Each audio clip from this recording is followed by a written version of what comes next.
What's going on, everybody? We're up here at the shop working on Memorial Day. You see Matt's in the background working on 10 C10. We got Joe's Mustang in, and my little brother's in there cleaning out the booth, getting ready to spray some 56 Chevy parts. I've been working on welding up that fender. There's another fender back there we've got to weld the badge holes up on. So stay tuned. We'll give you some updates on that. Getting that door ready to strip and put in epoxy. And we've got almost all the stuff welded up on that one. And while it cools, I'm gonna go ahead and weld up these badge holes. And I think there's some small rust repair to be done. We're gonna take all of these parts, strip them, and put them in epoxy before we do our body work to have a great corrosion resistance and a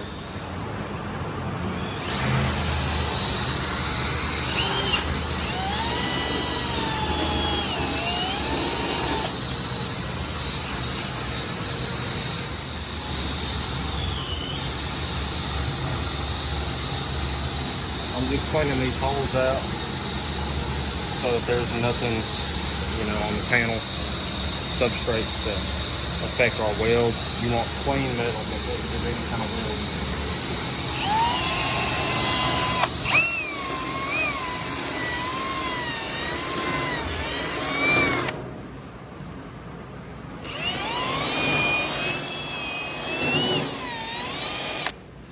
So we're just going to tack this up.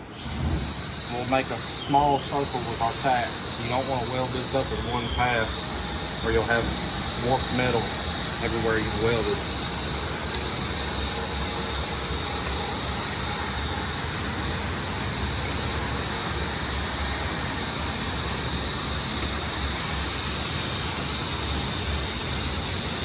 We'll go get the airline.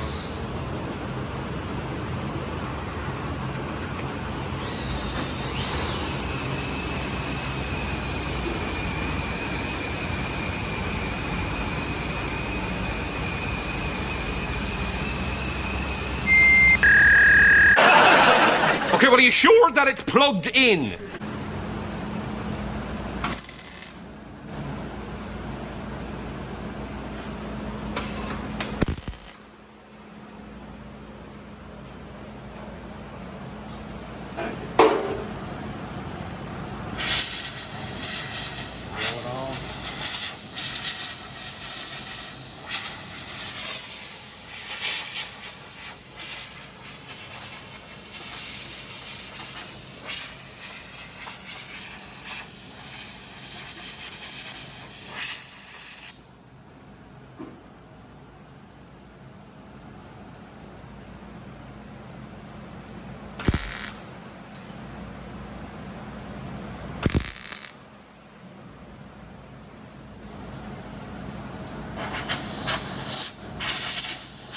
While I finish tacking this up, you can go talk to Matt about what he's fixing to do to that door.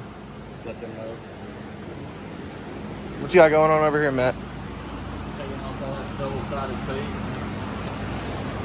And we're going to strip it. All that right there. Mud hog.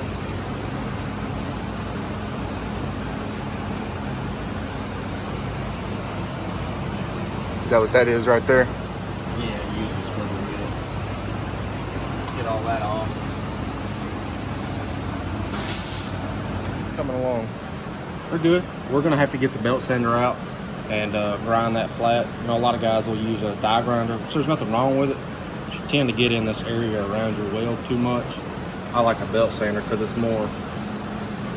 It's like a more focused grinding method than a die grinder.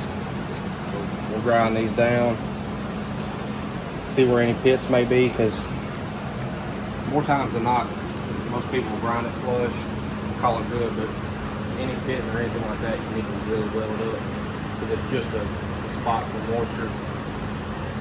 Rust and all that good stuff. It turns into rust, and then all this hard work for nothing. We're starting back square one again. Camo.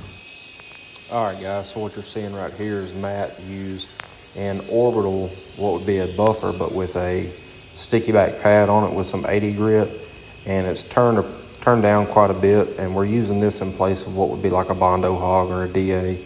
This is just a much more efficient way to strip the panel, and using 80 grit in place of 36 or 40 is light enough to not embed that substrate with very deep scratches. So we'll be able to feather it out with 80 on a DA and then go straight to epoxy.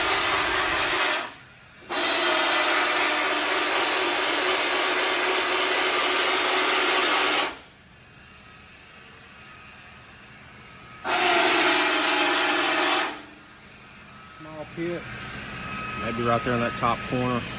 We'll buzz a little bit of wire back in that, knock it back down, and get these things ready for some epoxy.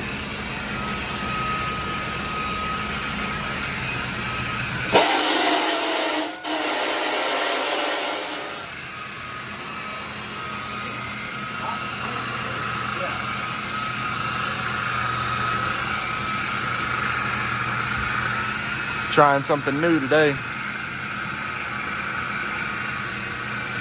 Using a, Working out pretty good. yeah.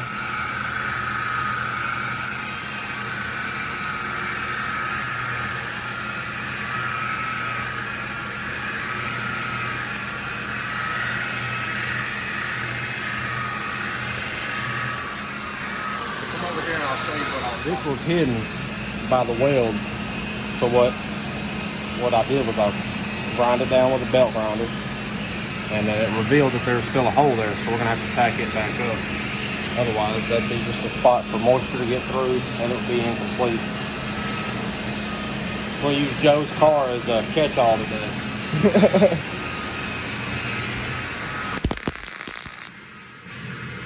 Just like that. Patch it up. Patch it up, and it's right. Don't be lazy. Come on, people, don't be lazy.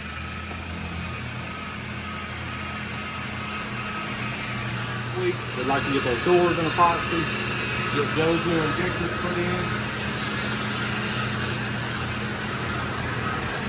Like I said, get Joe's new injectors put in, get my motor mocked up in the car, get the doors built for the paint booth, so it'll be a pretty busy week.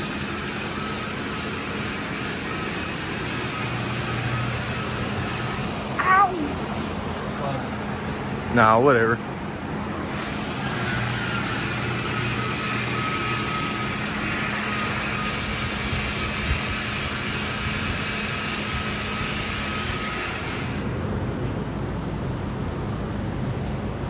Still got a little bit of little tiny holes. Weld those up, patch those up. Another tiny one right there if it'll focus. Can't really see it. Patch those up. Back tape it and get it ready for epoxy. A little bit right there we gotta fix up too.